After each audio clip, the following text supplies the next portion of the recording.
Today in the Daily Dose, the space race.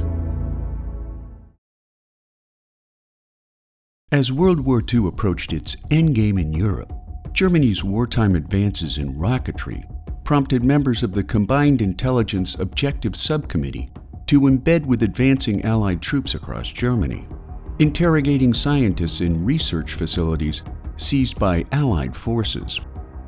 After a list of Third Reich scientists and engineers was discovered in a Bonn University toilet, the newly formed Joint Intelligence Objective Agency began ferrying German scientists and their families to the United States with the intent of harnessing German intellectual resources in the fields of rocketry, aeronautics, and biological warfare techniques.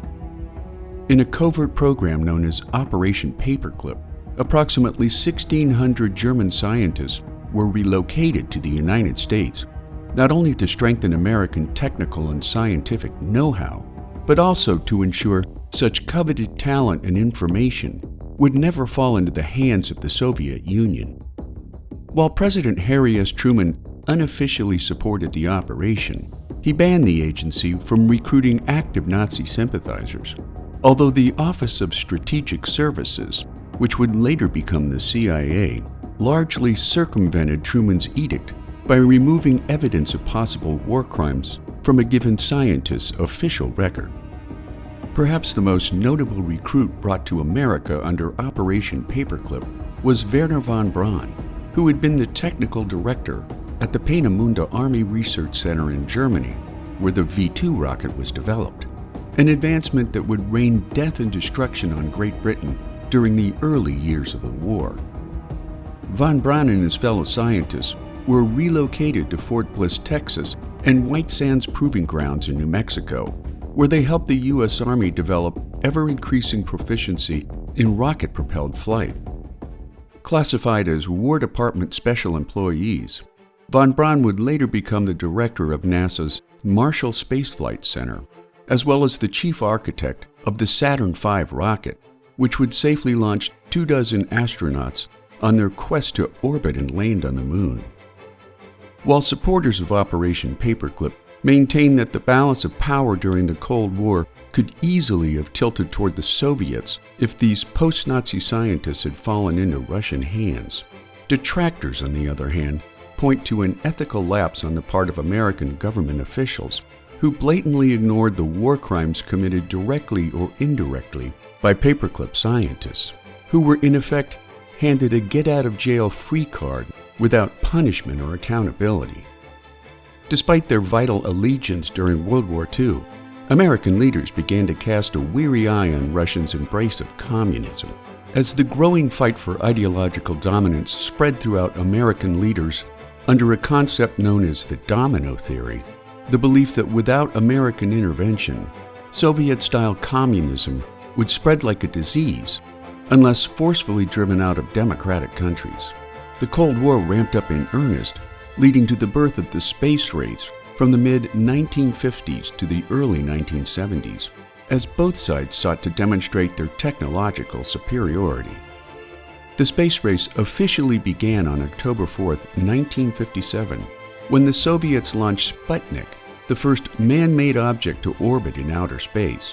And while the Soviets' 184-pound satellite sent out nothing more menacing than innocent radio signals, what terrified Americans was the fact that the rocket that propelled Sputnik into low Earth orbit might one day hurl nuclear warheads at Russia's enemies in the West. American exceptionalism became instantly stained by the Soviets' boast, terrifying average Americans and politicians alike with the fact that America had been caught flat-footed in the face of the Soviets' early lead into space. What went wrong? How did a nation of backward peasants forge so dramatically ahead of us in the race to space? A foreign country, especially an enemy country, can do this, and we fear this. We fear that they have something out that majority of the people don't know about. The people of the United States have been humiliated. They're disturbed and they're unhappy. Dominance of this completely new area? Well, I think the consequences are fairly plain. Probable Soviet world domination. Ecstatic over his success, Russian leader Nikita Khrushchev ordered a second triumphant spaceflight to celebrate the 40th anniversary of the Bolshevik Revolution. Khrushchev's order left Soviet scientists with less than a month to accomplish the feat. In response, on November 3, 1957, Laika the dog became the first living being ever to be launched into space. Once in orbit, telemetric sensors recorded a threefold increase in Laika's heart rate, while the G-force during liftoff caused the animal's respiratory rate to increase fivefold. Once in space, Laika's breathing and heart rate grew slower and deeper, despite the deteriorating conditions inside the tiny capsule. While the Soviet space program learned much about mammalian physiology in space, Sputnik 2 was so hastily assembled that the program had no plan to return Laika safely back to Earth. By Laika's second orbit, a gross miscalculation in thermodynamics caused the space capsule to become increasingly overheated. By the fourth orbit, some 5 hours into the flight, Laika's telemetric sensors went silent, ending the life of the first living being in space. The very public failure of America's own satellite, the Vanguard TV-3, on December 6, 1957, only served to heighten the public's perception that the U.S. lagged far behind the Soviets when it came to potential military dominance in space. Designed by a team led by Dr. James Van Allen, who discovered the Van Allen radiation belts, on January 31, 1958, America finally achieved some degree of parity with the Soviets after the successful launch of Explorer 1 by the Army Ballistic Missile Agency. 20 seconds. Frequency 111, Terry. Roger, 15 seconds. 10, 9, 8, 7, 6, 5, 4, 3, 2, 1. Fire command. Fire command. Fuel tank pressurized. Rock tank pressurized. Missile power. Ignition. Space tank. Lift off. Lift off. Quiet. Quiet.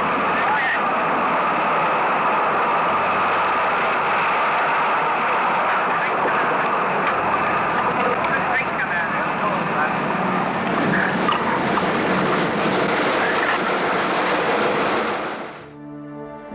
Despite this early success, however, President Eisenhower urged his countrymen to react with resourcefulness and vigor, while his administration further led the charge by dismantling the National Advisory Committee for Aeronautics and replacing it with NASA on October 1, 1958, with the objective of beating the Russians into space.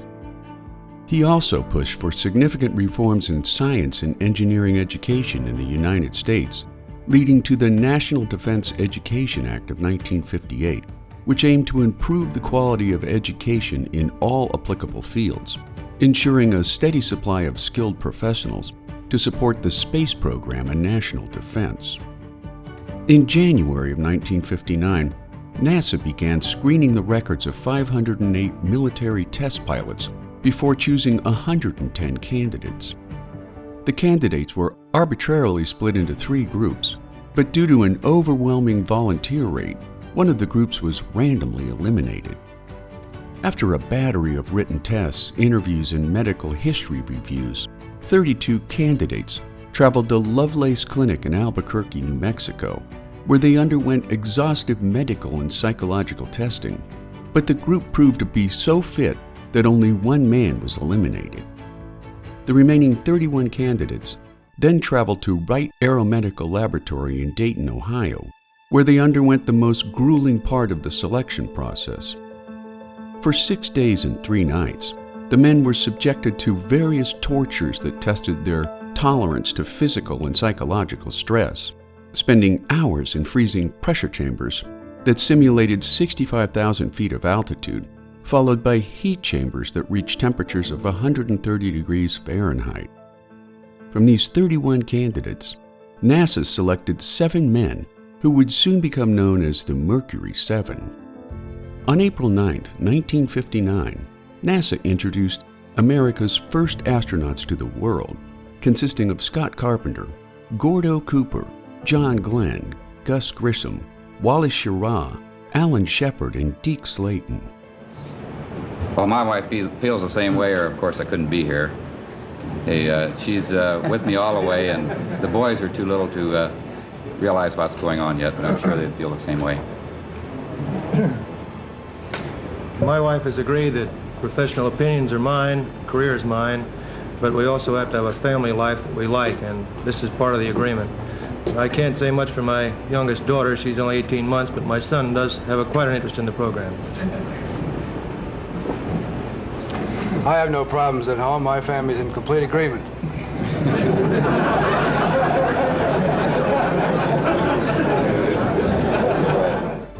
Yet despite America's focused push to beat the Soviets into space, on April 12, 1961, Yuri Gagarin boarded his Vostok 1 space capsule for a successful liftoff. He orbited the Earth for 108 minutes before re-entering Earth's atmosphere, ejecting from his capsule at 23,000 feet for a parachute drop safely down to Earth. In response to Gagarin's flight, the United States accelerated its effort to send an astronaut into space. On May 5, 1961, Alan Shepard became the first American in space, completing a suborbital flight aboard Freedom 7. His 15-minute flight would take him 150 miles up into space, where he was able to fully control the pitch, roll, and yaw of the spacecraft. Upon his return to Earth, Shepard became an instant national celebrity, flying into space a mere 3 weeks after Gagarin became the first man in space. John Glenn served as a backup pilot for Alan Shepard and Gus Grissom, who made the first 2 successful suborbital test flights in the Mercury space program. After weeks of anxious delays, on February 20th, 1962, just 59 years after the Wright brothers' historic first flight, John Glenn became the first American in space when he flew his Friendship 7 space capsule to an altitude of 162 miles above Earth. Splashing down after 5 hours and 3 Earth orbits, Glenn's image as a national hero would follow him for the rest of his life. After Gagarin's successful 1961 flight, Director of Cosmonaut Training Nikolai Kamenin read in an American media source that female test pilots in the U.S. were training to become astronauts. As a result, Kamenin gained approval for an all-female cosmonaut program, which began training in 1963. Born on March 6, 1937, textile worker Valentina Tereshkova had no previous desire to fly in space. However, her love of skydiving made her an excellent candidate for the Soviet space program. Training included isolation tests, centrifuge G-force tests, thermochamber tests, decompression chamber tests, and pilot training in the MiG-15 fighter jet. On June 16, 1963, Tereshkova reached outer space in her Vostok 6 rocket after a flawless liftoff. Although she experienced nausea and physical discomfort for most of the flight, she orbited the Earth 48 times in just under 3 days, making her the first and only woman to solo in space. As was the protocol in all Vostok missions, Tereshkova ejected from her capsule during its descent at about 4 miles above the Earth, parachuting to the ground in Kazakhstan on June 19, 1963. Meanwhile, back in the United States, on September 12, 1962, President John F. Kennedy fueled the space program by delivering his now infamous speech at Rice University. And I am delighted that this university is playing a part in putting a man on the moon as part of a great national effort of the United States of America.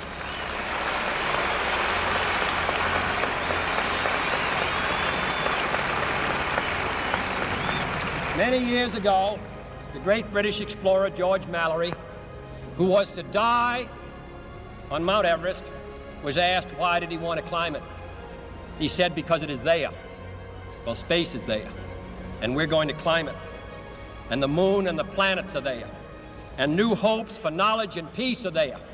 And therefore, as we set sail, we ask God's blessing on the most hazardous and dangerous and greatest adventure on which man has ever embarked. Thank you. JFK's challenge lit an objective-based fire under NASA astronauts, scientists, and administrators. But before the three-man Apollo program could get underway, NASA formed the two-man Gemini program from 1964 to 1966, with four main goals, including testing man's ability to fly long-duration missions like reaching the moon and returning safely to Earth, gaining a better understanding of how spacecraft could rendezvous and dock in orbit around the Earth and the moon, perfecting re-entry and landing methods, and furthering NASA's understanding of the effects of long space flights on an astronaut's physiology. Of the program's 12 missions, Gemini 1 and 2 were unmanned test flights of all critical equipment and life support systems, while Gemini 3 through 12 included 10 manned missions and 8 spacewalks. Lasting until 1972, Project Apollo began with a devastating accident that took the lives of Gus Grissom, Ed White, and Roger Chaffee, at the same time suspending future Apollo flights for 20 months of reevaluation. Scheduled for launch on February 21, 1967, as the first low-Earth orbital test of the Apollo Command and Service modules, on January 27th of that same year, Grissom, White, and Chaffee climbed into their command module at Cape Canaveral's Launch Complex 34. During their routine pre-flight test, a spark from an electrical short in a bundle of wires near Grissom's couch ignited the pure oxygen in the command module, incinerating the men before help could arrive to open the hatch that could not be opened from inside the command module.